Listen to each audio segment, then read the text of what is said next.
بسم اللہ الرحمن الرحیم۔ السلام علیکم دوستو، میں آج آپ کے لیے لے کے حاضر ہوئی ہوں۔ وہ بابو بن گیا مگر دل چاہتا تھا کہ اپنا پرانا گھر ایک بار ضرور دیکھے، اور پھر وہ پرانے محلے پہنچ گیا۔ پرانا محلہ۔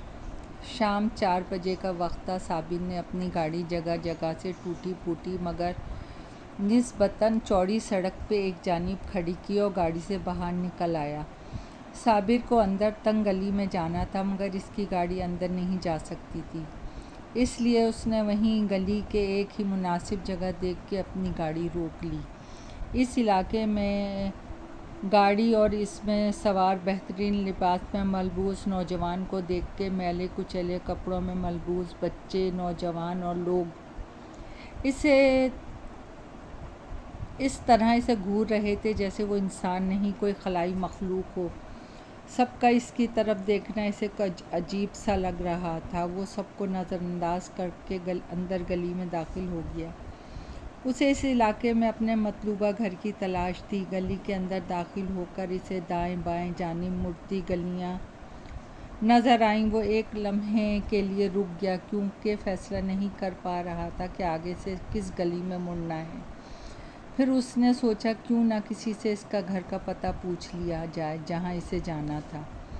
امی کے بار بار منع کرنے کے باوجود صابر یہاں تک پہنچ تو گیا تھا مگر وہ یہ سوچ رہا تھا کہ اس اجنبی محلے میں رہنے والے لوگ اسے پہچانیں گے بھی کہ نہیں۔ پھر اس نے سوچا وہ کون سا یہاں کسی سے جان پہچان بنانے آیا ہے، وہ تو بس اپنے اس پرانے محلے پرانا گھر دیکھ کر یہاں سے روانہ ہو جائے گا۔ یہ محلہ تھا تو شہری علاقے میں ہی مگر یہ ایک اندرونی شہر کا نہایت ہی خستہ حال علاقہ تھا۔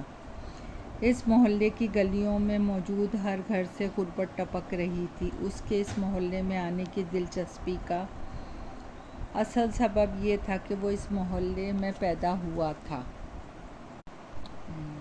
وہ جس گھر میں پیدا ہوا تھا اسے دیکھنے کا خواہشمند تھا، اسی لیے وہ آج یہاں چلا آیا تھا۔ جب وہ 2 سال کا تھا تو اس محلے کے پست اخلاقی اقدار کے سبب اور اس کے بہترین مستقبل کی خاطر اس کے والدین نے اس علاقے کو خیر باد کہہ کر شہر کی نسبت ایک اچھے علاقے میں کرائے کے مکان میں رہائش اختیار کر لی تھی۔ اس کے والد پڑھے لکھے نہیں تھے مگر اس کی امی نے تھوڑی بہت تعلیم ضرور حاصل کی تھی۔ 25 سال پہلے جب اس کے والدین اس محلے کے چھوٹے سے گھر میں رہتے تھے تو اس کے والد کی پورے محلے میں بڑی قدر تھی کیونکہ اس کے والد پوش علاقے میں ایک بنگلے پہ خانسامہ تھا۔ بس یہی سبب ان کی عزت کا تھا کہ اس کے والد ایک بڑے بنگلے میں کام کرتے تھے۔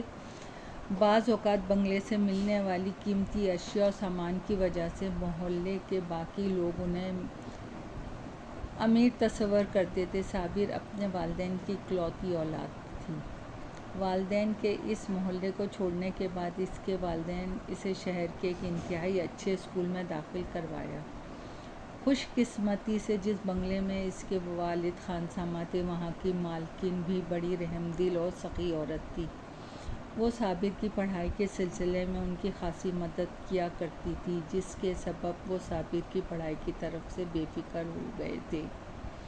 صابر بھی انتہائی ذہین بچہ ثابت ہوا اور تیزی سے تعلیمی سفر طے کرتا رہا۔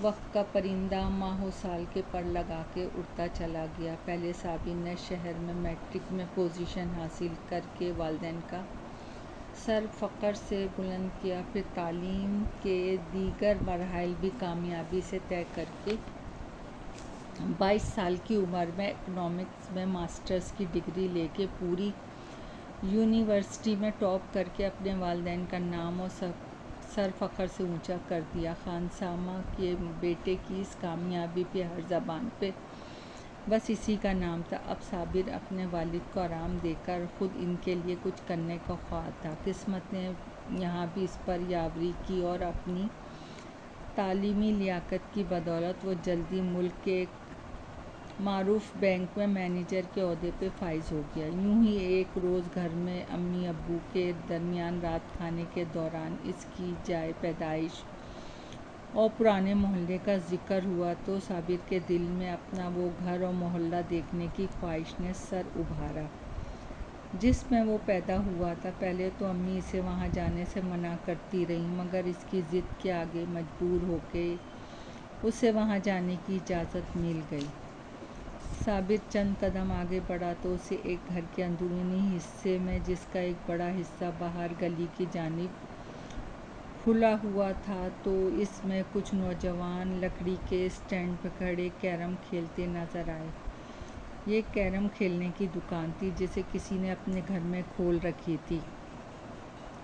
اندر کیرم کی دکان میں بڑے سائز کے ڈیک پر بلند آواز میں انڈین گانے چل رہے تھے۔ اس نے سوچا ان لڑکوں سے اس مکان کا پتہ معلوم کیا جائے۔ اس خیال کے ساتھ ہی وہ ان کی جانب بڑھا اور بڑے مہذب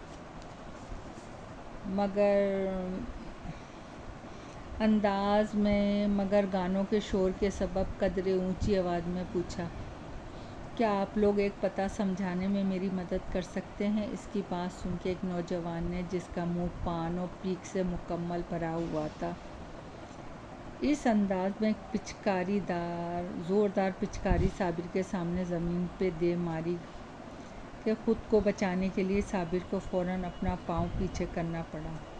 ہاں ہاں بولو، کس کے گھر جانا ہے؟ اس نوجوان نے شرمندہ ہونے کے بجائے اپنے ہاتھ کی پشت سے اپنا منہ صاف کرتے ہوئے چلاتے ہوئے پوچھا۔ جی مجھے مکان نمبر 36 جانا ہے۔ کیا آپ بتا سکتے ہیں مکان کہاں پڑے گا؟ صابر نے ایک بار پھر ادب سے پوچھا۔ بابو، جہاں تم کھڑے ہو یہ تو سیکٹر بی ہے اور مکان A36 سیکٹر اے میں ہے۔ اس کے لیے پہلے تو تم کو چند گلیاں آگے جا کے دائیں جانب مڑنا ہوگا، پھر مزید کچھ گلیوں کے آگے چل کر دائیں جانب مڑو گے تو سارا علاقہ سیکٹر اے ہے، وہیں جا کر کسی سے پوچھ لو۔ اس نوجوان نے پیک دوبارہ منہ میں بھر جانے کے بعد منہ اٹھا کر ساری تفصیل بتائی۔ ویسے وہاں آپ نے جانا کس کے گھر ہے؟ ایک اور نوجوان نے صابر سے پوچھا۔ جی کافی سالوں پہلے وہاں دلاور صاحب رہتے تھے، مجھے وہاں جانا ہے۔ صابر نے اپنے والد کا نام بتایا۔ کافی سالوں پہلے رہتے تھے، یعنی اب وہ وہاں نہیں رہتے ہوں گے؟ اس لڑکے نے دوبارہ پوچھا۔ جی ٹھیک کہا آپ نے، وہ اب وہاں نہیں رہتے، مگر مجھے اس گھر تک پہنچنا ہے، صابر نے جواب دیا۔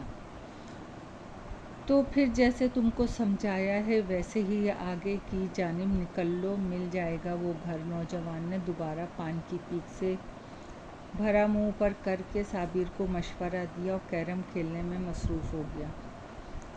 صابر ان لڑکوں کا شکریہ ادا کر کے دھیرے دھیرے قدموں سے نوجوان کے بتائے گئے راستے کے مطابق آگے بڑھنے لگا۔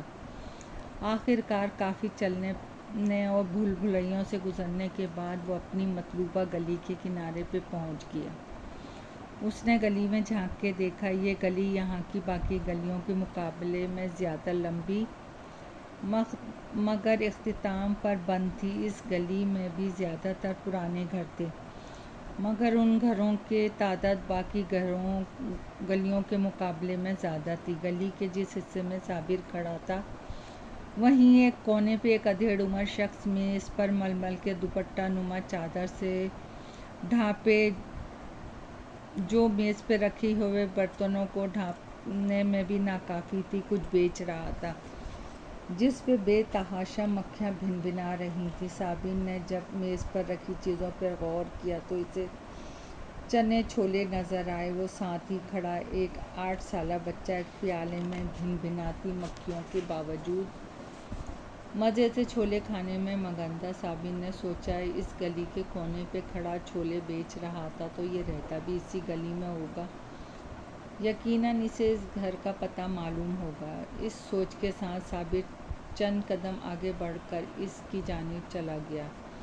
جیسے ہی صابر اس کی میز کے قریب پہنچا تو میز پر بھنبھناتی مکھیاں اس کے منہ پر بھی حملہ آور ہوئیں، جنہیں صابر ہاتھ سے اشارے سے اڑانے کی کوشش کرنے لگا۔ وہ ان مکھیوں سے گھبرا رہا تھا۔ اس نے جلدی اس شخص مکان نمبر 36 36A کے بارے میں پوچھا۔ انہوں نے بتایا یہ گھر اسی گلی کے سب سے آخر میں ہے۔ صابر اس کا شکریہ ادا کر کے مکھیوں سے مزید بچنے کے لیے تیزی کے ساتھ گلی میں داخل ہو گیا۔